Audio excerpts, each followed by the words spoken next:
I'm here till Thursday. Thanks for the claps. Thanks, everyone. We've got an audience. Love audience. Cool. All right. Welcome to Wealth Cartel Legends, where we talk about how hindsight is a motherfucker. Our mission, guys, is to stop people saying, I wish I had listened, and to help people to capitalise on everyone else's mistakes before making them yourself. Yeah, in summary, our tagline says it all. Turn our hindsight into your foresight so you don't have to make the same mistakes that we did. That's a $20 fucking glass of scotch because they wouldn't let us have a shot. We're actually at Bella Vista Hotel, guys, by the way. We should give them a shout out there. We do tag them. Yeah, Bella Vista Hotel shout out. We should put in our intro, actually. Yeah, they're letting us record in here for free. We need to fix the lighting, but other than that, we're pretty good. You don't, not at all. Which is a big thing for you and I, because I think they're catalysts, and what we're trying to provide is another catalyst that happens earlier. Yeah, I think to wait for someone else to make an impression on you before you decide to care about what's going on in your life, it's not a good thing. Jem and I have gone through this recently. Like I've seen a psych for a long time, just from a maintenance point of view, and one of the big things I find with all my bad habits that I've worked on, I was always using external forces. For my mental health, my physical health, for my financial health, everything, I was always using external forces, either my reasoning or my excuse. The moment you get rid of that, in any one of those three areas, the moment that you stop utilizing, for positive and negative, using external forces on those factors, the moment shit changes and you become internal control. Yeah. I've never heard it put like that before, but that makes a lot of sense to me. I think it's going to be hard for a lot of people to resonate with that. Some people, and I think this happens when you're younger, some people don't realize it's very hard to gauge mental health when you're young. It's very hard to understand what you're going through. I think it takes a special type of person at 21 to be able to tell you how they feel. Right now, I could be more resilient too, but I reckon you've got like a resilience that you just chip away over the years. At a higher level, yeah, I do agree. But at the same time, like if you could teach, and we're not psych, but say you're a psych, if you could go in to a 21-year-old and say, like we spoke about this, and say, mate, you train for footy, you go to the gym to get better, you study at school to become smarter. Let's have a chat about fixing your mental health prior to it going down, right? The biggest issue there at that age, I think, in my opinion, is that you can't gauge it. You don't know what's going through your head. You wake up in the morning, you feel the same every day. You're not flat. You don't. I'm 21, man. You're like out of bed, buzzing, no fucking coffee. No, you don't need. Oh no, not for me, man. I was a midday sleeper. I was very similar to what I am now. See, there are going to be different people, but when you woke up, when I wake up now, the first thought I'm thinking is, it's either I'm going to have a good day, or fuck, I've out of this mood because I'm not in a good mood. Like, that's the first thing I never had to think about my mood. But I think one of the big takeaways, like we were talking about before, out of every conversation I've had, and I'll summarize this at the end as well, but one of the things I wish I could go back and learn, which covers up in everything, is I wish somebody had taught me to focus on controlling what I can control. Yeah. In anyone, whether it's physical, financial, mental. Yeah, sort of that. But I really do believe my life has changed significantly since implementing that one piece of thing across all areas of my life. Focus on controlling it. When it happened, I used to be big, I used to always be late to shit because before the army, because I'd just do shit like last minute, whatever. And then I'd get the shits with being late. I'm late all the time, but I get the shits if my missus is late. I'm I'll reframe that. I'm not late to the appointment, but I'm 3 seconds before I need to be there. Yeah, I'm on time. And I'll stress until getting there. And then what was happening to me, what a lot of the shift was going on with my mind was like, I'd stress leading into the, and then I'd get there and I'd be like, fuck, yeah, you got to calm down. And there was no time. You're through the door, and sometimes I'd be a bit erratic. And what I was finding, like last night, right? So I'll touch base on this because it's part of what I feel like has changed me. So I implement this thing through Penal Picasso where we don't get resumes, right? We don't take resumes. I don't care if you got a degree. I don't care. I care about who you are as a person. I want to employ good people. You do have to have a little bit of art prowess. But although we just did hire someone who's never painted on a canvas with acrylics before. He's drawn, but good dude, could hold a room. Hired, right? And we sent him over some instructions. Sure enough, he was a gun. But last night was a really good take for me. Like I got there, we had 6 people being interviewed. We only got some pizzas for them. I grabbed a couple of bottles of sparkling. This is a job interview, right? Now, in my opinion, I want those people to like me as much as they want me to like them. In my opinion, I want to come off as a good boss. I want these people to go from the first impression, I want to work for this person. I feel like this business is different to anything else. So that's what I set out to do, because I don't feel like the interview process should be them coming to impress me. Ultimately, it's my brand. You know what I mean? I need them to be secure in my brand. I need them to trust in what I've got going on, so that I can have good people apply, and that person can go and tell their friend who's the best artist in the world, and or the best person in hospitality, and say, you should get this job with this dude. So that's something we work on really, really hard. And the first one, I was like a minute late. I was running late, but I went in there and I was a little bit flustered. It was on the coast in Terrigal. I got lucky. I had 5 of the best staff ever on the same day. They all got jobs before they walked out of there. We took ABNs and they started a week later, and I got real lucky because I was flustered, right? These next ones, last night, man, I had six people. We got pizzas, had a couple of champagnes, and what we do, I say to them, right, there's a canvas, there's some paint, you've got 20 minutes, paint something. And they're like looking at me funny, and I'm like, no, that's all good, no stress, paint it. Then when you finish painting, jump up in front of me and tell me what it is and how you got there. Because ultimately I need to see it, right? And, pressure creates diamonds. When we left last night, everyone, there was no wine drink. They wouldn't drink wine. I think it was like 3 or 4 glasses of champagne. No wine drink. Everyone was leaving. There was big smiles on faces. Everyone's going, when's our first shift? It's work. This is work, for fuck's sake. When they left, bro, I was actually thinking back to it. I was there an hour early. I was prepped. I thought about what I was going to say to these people. I'd calm myself down.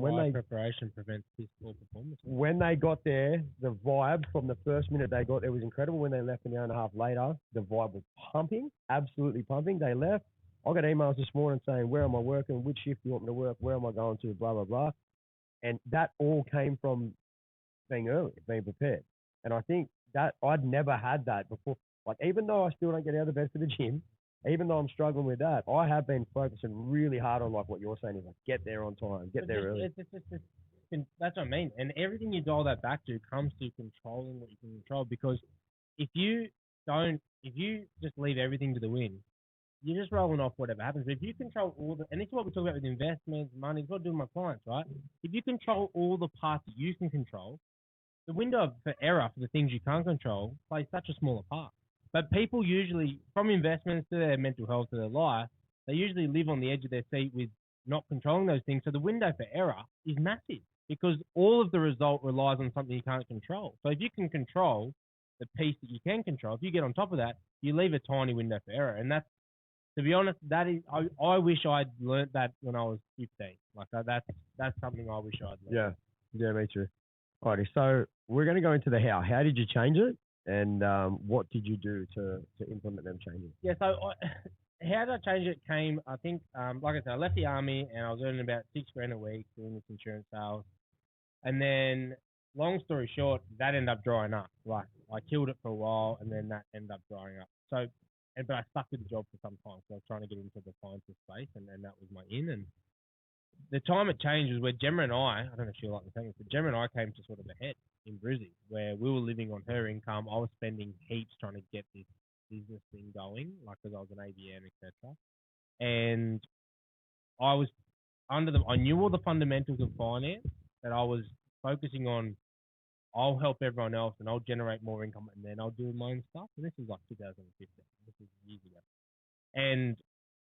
But it never got better. For a whole 12 months, it just got worse and worse, progressively worse. But is that hard? Is that a hard thing to do as a financial advisor? I wasn't an advisor at the point. I was just an insurance salesman.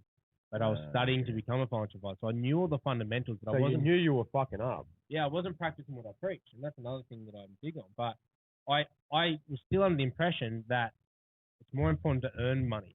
Right? If I earn the money, everything else will sort itself out. And that's what it was. Till Gemma and I pretty much came to a head where we weren't, she couldn't do it anymore. She was like, babe, I can't do this. Like, I can't have you living the way you're living. And so we had to sit down and I had to really just sit back and reflect on myself and reflect on what I was doing.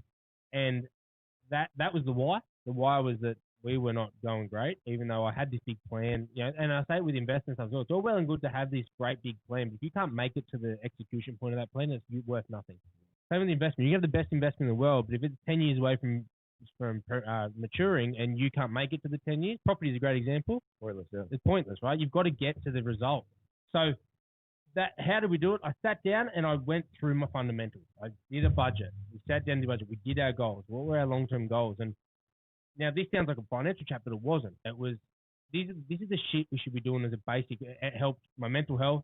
It helped my physical health. It helped my financial health because I aligned everything I was doing. And then ultimately, by doing all that, your lifestyle was better. It is, and it rolled on. And then I started leveraging off the fundamentals. And within, I know, like it's been 4 years now. Like, I don't know, it's been 5 years since then. And to be honest, like we're probably 40% ahead of where we plan to be at this point. And it came from controlling the controllables, sitting down and just doing the fundamentals first before because I was always trying to do the sexy stuff. I was trying to invest. I was trying to get the sexy job. When I sat down and went back to and practiced now, what I didn't preach it back then, but what I preach now when I actually, and to be honest, that's probably what triggered me into how I do what I do now, is I saw it work firsthand for myself. I saw the dramatic change from earning 250 grand a year, like with no money, to I actually went to a job that I started earning 60 grand a year. Like I left that business, went and started as an admin assistant at a job for 60 grand a year, implemented the fundamentals, and my life took off. Yeah. My story is a little bit different, but very similar.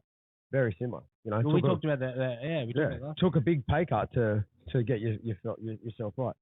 Alrighty, we're going to move on to the hindsight. So we finished off sort of that sort of chart. Let's move on to hindsight. So looking back, what are some of the big things you would have changed, good or bad, to benefit you today the most? So what are a couple of key factors in hindsight that you would have changed? So exactly what you said. So first and foremost is learning to control the controllables. Like, it's not trying to gamble it, not trying to win on other things or whatever. Second thing would have been to go over those fundamentals. So they were around then. We can't kid ourselves. They were around, but no one was preaching them. Go back and start with the basic stuff. So sit down and do my goals, right? Worst case scenario goals. Like, back when you're 20, when you're 19, you don't know what you want to do, but put some buffers in place. So have, that worst case retirement, start planning for the worst case home, those kind of things. That's the fundamentals, right? Putting stuff towards the future, putting stuff towards my future goals, just even if it was a little bit, just start on the path, because I would have blown what was left anyway, but at least I would 10 years down the track now, where I've only been doing this for the last 3 years, like properly, and I'm fully on track. I couldn't imagine where I'd be if I did 50% or 10% of what I do now, if I started doing that 10 years ago. See, the major thing you're talking about too is big goals. Like, you're talking about big goals and setting up where you want to be for the rest of your life and stuff like that. What I found as well is that I used to laugh. I had a dude that I knew. He was like, I write down 10 goals every day, little goals. Little, like, there's like, I don't know, make my bed. Just for, let's say, for example, he writes his goal list at 11 o'clock right before he goes to bed, and he'll have 10 goals on that list, and every day he's got to achieve those 10 goals. And then what he does is he'll have a monthly goal, and what his focus was if I can achieve these 10 goals daily, then my monthly goal will be more attainable, or my monthly goal is then attainable from those. And I used to laugh at his mate, and I used to laugh. I was like, what are you doing that for? But I think that's like, I'm not saying I wish I was 19 and I sat down and did my life goals, right? Because that's unachievable. There's a lot of people that I can't sit back and 19-year-old, 18-year-olds listening to tell you to plan out your life. What I'm saying is I wish I started with a worst case scenario. Like, you don't know. Have a goal. Not even just. Is that what you're saying? No, like, have a goal. Everyone's fundamental worst case scenarios are the same, right? You need a house to live in and money to live on by the time you're retired. Yeah. Right? If you want to start investing, you need to diversify your income point. I just wish I'd started on at least those three things, putting it towards one of those back then. Even if it was a little bit, that's the same. No one has different goals there. You need to retire at some point. You need a roof over your head. You need to diversify your portfolio, your income. So I just wish I'd started on the track, like started and then figured it out later. And then as my goals got clearer, it would have been much easier to do, where I've had to hustle over the last 3 to 5 years to catch up, to get back to it. And I'm lucky that I've done the right things and I am on track and I'm in front of where I need to be. But now I think, where could I have been if I'd done it earlier? Well, I think that's the exact same thing as what I said as well. And I think you said to me last week something about, it's not luck, like you've worked for it. So it's probably one of those things is like, where could I have been? It's really fucking easy to look back and get caught up in that. And one thing you and I are very similar in is we're not going to delve into that and let that fuck us up. No. But we're not silly enough to pretend it's not there. And I think the other big hindsight thing that I'd say is like I said at the start, is don't listen. I took too much advice from people on what worked for them, right? What worked for them, but when you look back, it didn't really work for them. They told you it worked for them, like buy the property or buy do this. And I was listening to everyone else. Go back and figure out what you need to do for you. And as a fundamental, find from day dot that balance between living in today but enjoying tomorrow. Because all the advice I got, looking at those people now, they're nowhere near where, like, they're not doing great. And the advice they gave me might have sounded right on paper, but it's obviously not working for them. I've spent too much time thinking about it, like looking at homes, looking at this, whatever. I feel a lot of the time, but too, people tell you shit and give you advice and stuff, they don't do it.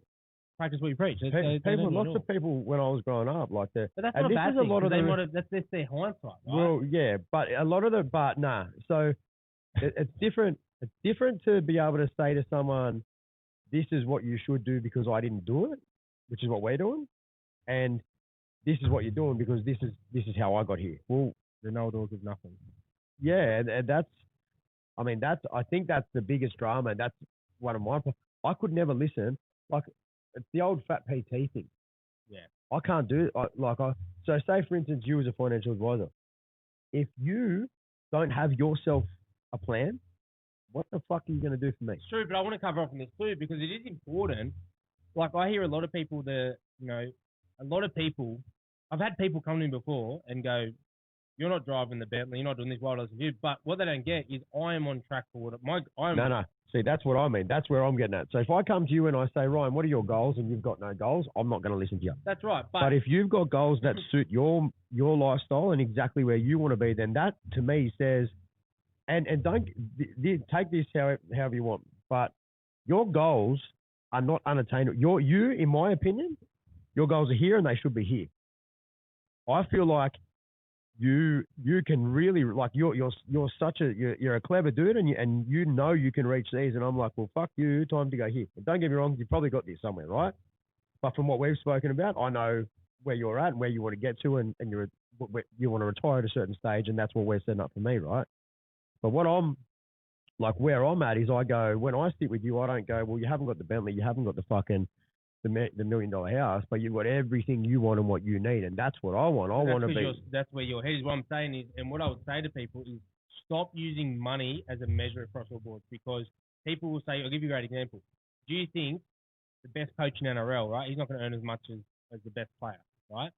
Yeah. So are you going to look at the best coach? I'm not listening to you because you don't earn as much as me. But when I was younger, no matter what your field of expertise was, if you weren't rolling in it, you weren't good at it. You need to understand that when you're looking for mentorship or you're looking for things, look at someone's skills, not at their financial situation, because sometimes the best skills don't translate into financial situation. And right? sometimes those motherfuckers take the shit out of it. Don't. Yeah, Instagram. Well, but sometimes a lot of those people, they're not going to tell you they're not going to tell you they're going well. They might have the Bentley, they might have the house. A lot of those people that are successful, they're not. What I'd say is find the people you need to do, and this is where we're lazy from an information stage as a younger generation. Is we like to look at Instagram and see someone who portrays being good and go, they're killing it, I want to listen to them because it's easy. Yeah. Rather than having to go and do the work and find out where they're good. And what you should do is you need to find the people with the skills that you need, and then it's up to you to turn that into a monetary situation. It's on you to monetize something, but go and learn the skills from the right people, not from people. Don't use money as your guide to work what is killing it, who's killing it, you know? Because I know people who've stumbled across investments that have made them heaps of money. They're dumb as shit. They're not good at it. And to be fair, so do I. So we're going to talk about the triangle to happiness. This is one of the fundamentals of our podcast. This is where this is what we talk about. This is the Wealth Cartel triangle, and it's made up of money, living, and health. Now, every single person that we interview on here is going to be completely different. Pretty much, in regards to a triangle, triangle's got three sides, and what we want to do is we want to break that up into a percentage scheme, roughly into where you feel like you're at with your balance. So where are you at? What's your sort of take on the Wealth Cartel triangle of happiness? So the big thing that we want to get out of this that I'm happy to chat about is a lot of people focus on one area more than the other, right? We've talked about it, like I saw mum was more money focused, but I know she didn't live the best life she could live. Dad was more living focused, but now he wishes a bit more money focused, and we always talk about, your health is your wealth, etc. But without your health, you can't enjoy your money. Without your money, you can't have your health. So all right. So let's go because we're gonna chat. We're gonna chat about that to everybody. But what's yours? Like we're interviewing you. What's yours made up of? Where are you at with the triangle now? Because I mean, we obviously created it together, but and mine's different to yours. Like we created that sitting next to each other, but mine's completely different to what yours is. My goal is trying to get the perfect balance, right? Like my whole business is based on the perfect balance for life to create that happiness. But right now, where I'm sitting, especially with COVID, we're probably, what I had to do is I got to re-juggle the scales, I guess, because there was a period of my life where I lived a bit too much. And so right now, probably I've got a bit more of a focus on the money side with the business, etc., and a bit less on the living. But that's a short-term solution to my long-term outcome.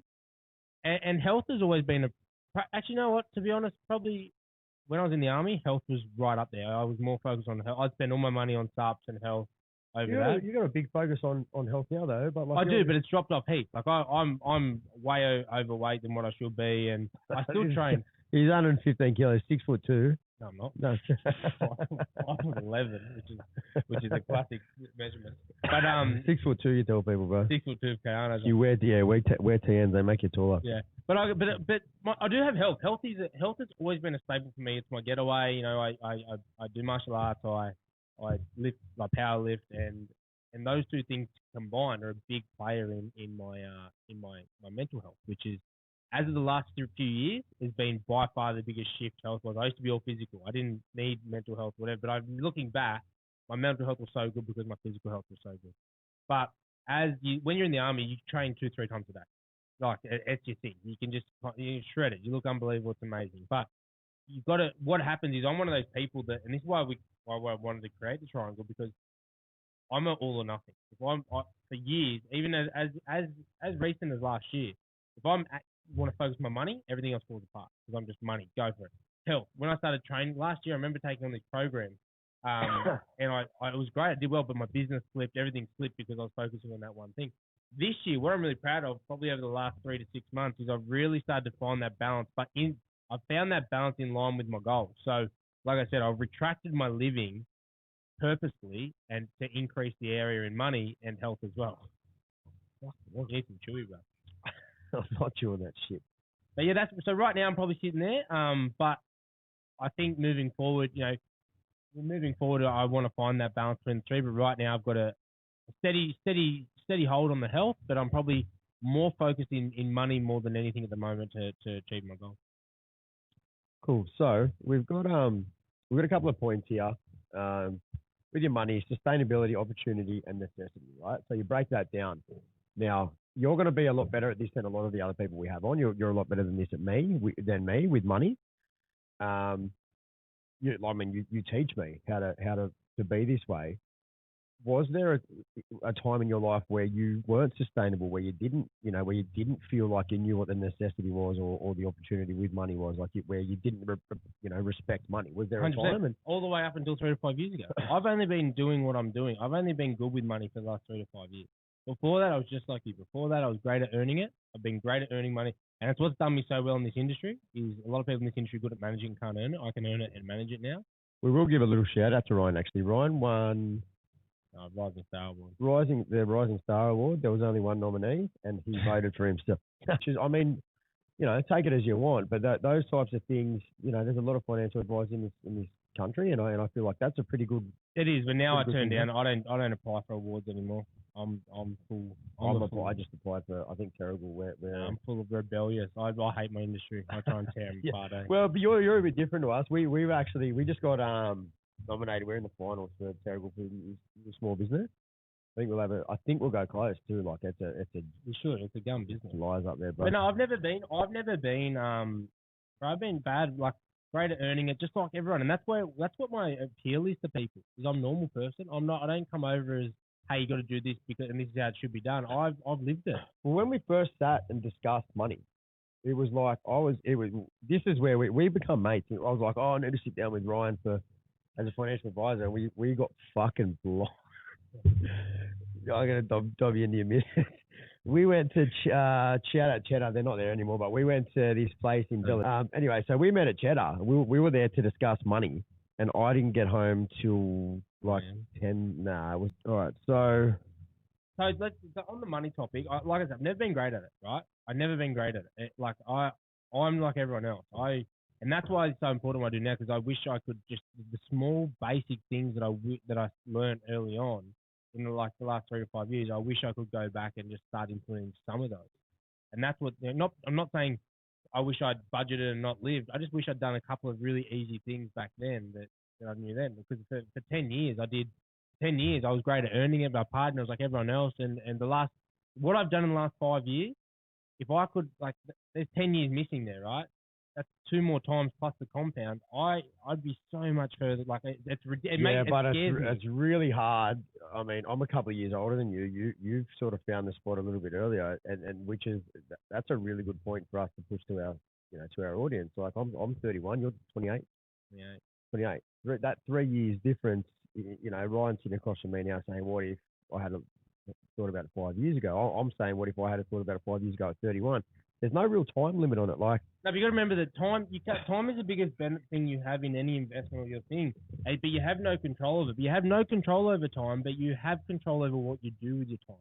And that's what's really important. Is you can't control time, but you can control what you do with it. And that's one of the things I really wish I got. But talking about money, sustainability, opportunity, it provides all those things. It provides just sustainable, right? That's probably the biggest point that I wish I could kick on is it provide opportunity and necessity for me my whole life. The one that was missing was the sustainability part. People always talk about, I'd rather spend money on my health because my health's more important. But if you don't sort your money out and you can only afford your health for short term, what's the point of short term health?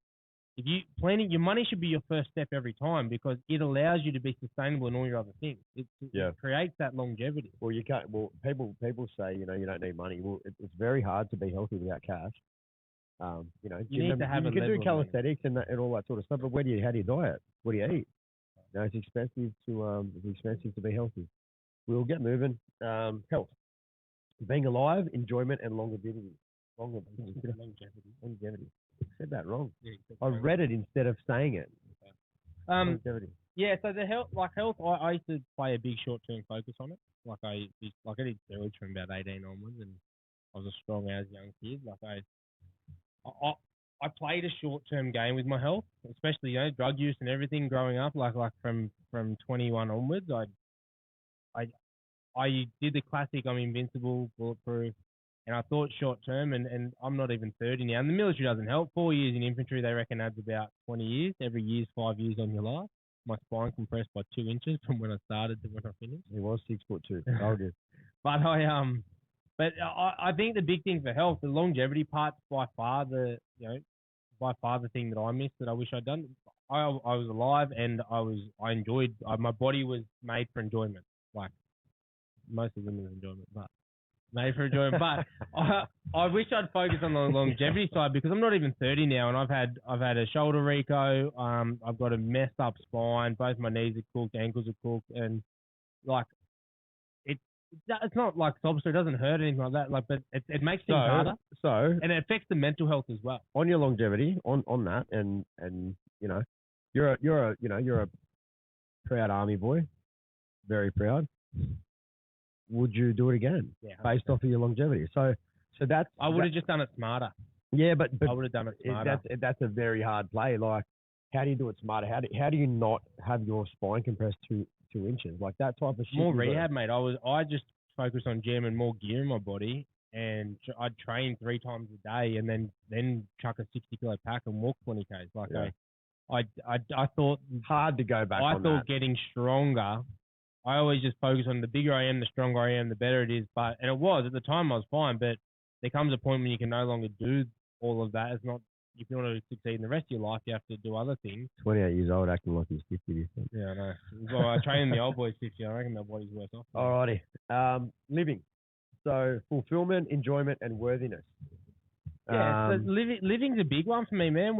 Gemma and I, we want to plan to have kids this year, and we spent the last 12 to 18 months consciously having a crack. You know, we came here, Bella Vista, almost every weekend. We went on holidays and we did it properly because neither of us had really spent our 20s partying or doing anything. So, and we met a lot of people that when after they have kids, they go, shit, you know, I didn't get to do a lot, and we didn't want to do that. So I'm pretty comfortable and happy where we are at the living stage. Maybe a bit more travel we would have done, but you know, I think what I would go back and if you're gonna party, you're gonna live a lifestyle. Just do it consciously.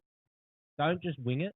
Don't just end up on the piss every weekend because you got no other plan. Actually plan like if you want to party, set it up and party. Enjoy every minute of it because it is fun. You have a good time, but Yeah, don't sacrifice having fun, but know what you're doing. I'm a very bad advocate for that. I'll tell myself all week, I'm not fucking doing anything this weekend. I've got a lot on. It's taken a couple of years for me to actually not do anything this weekend. I used to say, nah, no way. Friday, 3:00, fucking. But I think what helped me get over that part of my life was the fact that I don't feel like I have any day in the week now. I feel like Sunday's the same as a Wednesday, and that whole working as a tradie Monday to Friday to get to Friday afternoon was a big part of my life. Like I feel like that was a real big part of my life. Now, if I work Sunday, it's just a job. It's just that's my business, and then I've got to work. And it's not like I work Saturday for 8 hours. It pretty much compiles into one, and I had a big week this week, and that's where I feel like it changed for me. But also the fact that I've got to be okay Saturday and Sunday. Yeah. And if I start on a Friday and get stuck in, even if it is only a bottle of wine, or even if it is, don't get me wrong, I'm not saying not to have a beer in the oven. I'll have a beer if I choose to have a beer, but I have a beer consciously knowing I'm not going to get pissed.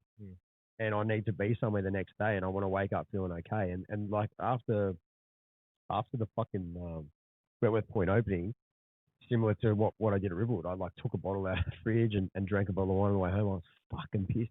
And I woke up in the morning, I was spewing. I was like, what? Why? You stayed sober all night. It was a fucking good night, all night, and then got a little bit tipsy towards the end. You're like, fuck it, I'm going on with it. Drink a bottle of wine out of the bottle from Wentworth Point to Schofields. I got out of the car, was blind, acted like a dickhead.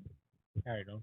You know, and then wake up in the morning, annoyed at myself, and and I'm still making those mistakes now, but few and far between compared to what and I'm good with that, bro. I can deal with that. If I fuck up every now and then, I can deal with that.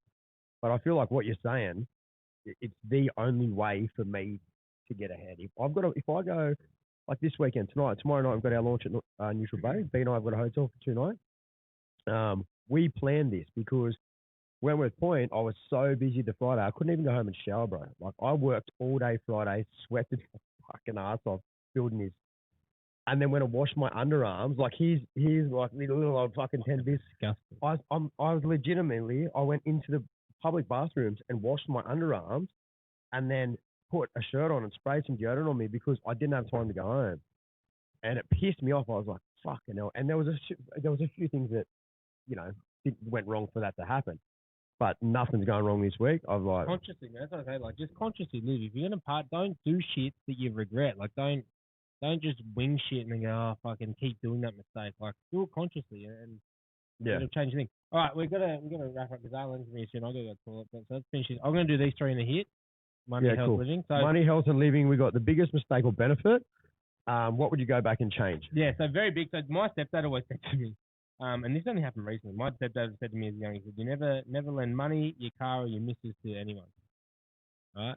And I laughed at him when he told me, never lend money, car, or your missus to anyone. Now I've never lent my missus to no one, and I won't do that. But car and money in the last 12 months, I've always paid. If my mates need money, I don't give a shit about money. Now, it's not the money or the kind of lend a car to a mate as well. It's not the money or the car that was the issue, but what come of it, like the friendships and didn't need to happen. Nah, just shit like that. So for me, big one, don't. My biggest mistake for me was too generous. I was always the amount of money that I've spent on other people. I just feel like you could simplify that. What he said to you is fucking genius. It is. It's genius. Those 3 things in your life, and you know, the money, Shout out to Bretto. like you said, the money, the subject of it is not the. It's not the money. You make money back. No shows. We had this. You know, I had to pay someone not long ago with this, and we sat. Me and Akko sat down for ages, and neither of us give a shit about the amount of money it was. It was fuck all. Like, it didn't matter. We'll make it back, but it was the principle behind it, and it came, that money and the principle behind it all came because of, again, not the money before something else, just what come of me being too generous to people and getting my foot put in things. It was fucked up. Health wise, you know, I'm pretty healthy, but my big one's steroids. My big ones, I have nothing against juice. I love juice. Juice is the best you ever feel, right? It's amazing. But yeah, but it's the worst you ever feel coming down. Well, it depends. But health wise, I think for drugs in general, like from a performance enhancing to a what do you call it? Yeah. A narcotic, just you've got to do it properly. Like, you've got to do it properly. You've got steroids, especially. I went through a couple of years where, mate, I wasn't off cycle, and I would just jab whatever turned up. Like, I didn't give a shit. Like, it was horrible, and I'm reaping the benefits. I'm reaping the issues now. The repercussions. I haven't been on cycle for 6-7 years, and I do notice the problems now. Narcotics wise, you know, like, narcotics aren't great. You shouldn't do drugs, kids, but if you're gonna do them, again, same as the above. I just wish I did them consciously. Like, I did the things I did sometimes was because out of emotions or whatever. I feel like the biggest issue with that is, like, you can, and this is something I really have trouble with is, or I did have trouble with is, you can be conscious of when you're going to get on them. A lot of people lose their consciousness while they're on it, and that's where you got to be real with yourself. Like, I went through a stage at one point where, so I think it's more about you know, just being real with yourself when things become a problem, whether it's money, whether it's whatever. If something becomes a problem, you need to identify with yourself really quickly. Living, I think for living, like I said, I wish I planned it out sort of longer term, because I go through stages where I wouldn't. Like, my biggest mistake living wise was trying to be too good for too long, and then you binge. And then I binge, man. I would binge, whether it's eating, drinking, whatever. I'd just binge, and so I really wish if I was going to do it, go back and just don't. If you love doing something, don't try and hold yourself back, and then it becomes this cycle. But living, biggest mistake easily. Not traveling as much, which everyone says, but not doing good travel. All right. So what we want, and this is going to be a big one from Ryan, keep it short. Yeah. Your number one money tip to take away. Start with the fundamentals. Start with your fundamentals. If you don't know what your fundamentals are, jump on one of my other episodes and look. But don't try and do sexy shit. He's giving himself a plug here. Don't try and do your sexy shit before you're doing the fundamentals. It's so good. You need to protect your downside before you try and increase your upside. Right. Number one health tip. Number one health tip. Don't jab gear. If you're going to jab gear, do it properly. Number one health tip, just stay consistent. Like, slow and consistency over, you know, I've been massive, I've been fit, but consistency, if I just done slow and consistent, I'd be way ahead of where I was, and I'd be much healthier. Sweet. Number one living tip. Travel, 100%. If you're not sure if partying you go to at the moment, I guarantee you'll get over that. Add some travel and add some culture, add some experiences in there, not just some alcohol. I can't remember what I did, but it was heaps fun. Cool. All right. Put it all together, summarize it all up. What would you say to the youngins, and how would you say it so that you listened back in the day? Listen here, fuckhead. Oh, wait, Adelaide. No, listen. No, you got to speak Pig Latin to them. That's the only way to understand. All right. What I would say is one of the things is start planning. You can't plan everything. You don't know what you can do. You want to live life to the fullest, right? So start planning worst case scenarios and make sure you control what you can control. Stop putting outside external forces as both positive and negative influences on your money, on your health, on your life. Start controlling your life and doing everything in your power possible to make sure that you're getting the best out of it, and then you leave the smallest gap for change to the things that you can't control. Great. All right. Plug. Where are you at now? What are you doing? What's going on in the life of King? So 3 Kings Wealth Management is our financial advisory firm. You got that. We've got this podcast. I'm looking to start up a Westside Wealth Group, which is to TBC. But my advisory firm is my big thing at the moment, which we look after, pretty much young hustlers with 20 plus years of their wealth. We do a lot of education and financial advice and wealth management. Basically, you are where you want to be now. You need to get to where you want to be. We close that gap however it needs to be possible by making sure that you're enjoying today as much as possible while planning for tomorrow as well. All right. Cool. I just missed the call. That's probably canvas is getting delivered. Who do you want to connect with that you can help or that can help you, and how can you guys help each other? Yeah, so I think at the moment, like I've just transitioned away from as much marketing towards army people and athletes. I marketed towards that for a bit, but at the moment, I'm just looking for people like me. You know, people from the west, people from the coast that are just ready to grind, ready to hustle, ready to make things happen, and are willing to do and invest in what they need to do to get there, without excuses. That's really who I'm looking for, as far as clients wise. But I am looking to connect with a couple of business cards makers. If anyone out there's got, they do good business cards, looking for some metal business cards. If anyone, membership cards, if anyone does that kind of stuff. And I'm also looking for a manufacturing company for a bag, like a what do you call it, like a utility bag kind of thing. That I need some contacts for there. So those are two things that people get in touch to help me out as well. Cool, sweet ass. What's next? What's next for me? This business, we're about to 10 times our business. We've actually this month. You're watching Grant Cardone, eh? Yeah. 10x. 10x. Through the V project that we launched, it's we've actually really grown the business heavily, and we're pulling out now online sales that people can get educated without actually having to sit down with me. They can do stuff online, and that's all the big stuff that's coming. A lot of education series, seminars, podcasts like this to educate people that aren't ready for the next step. Cool. Sweet as. Well, we're going to finish up there.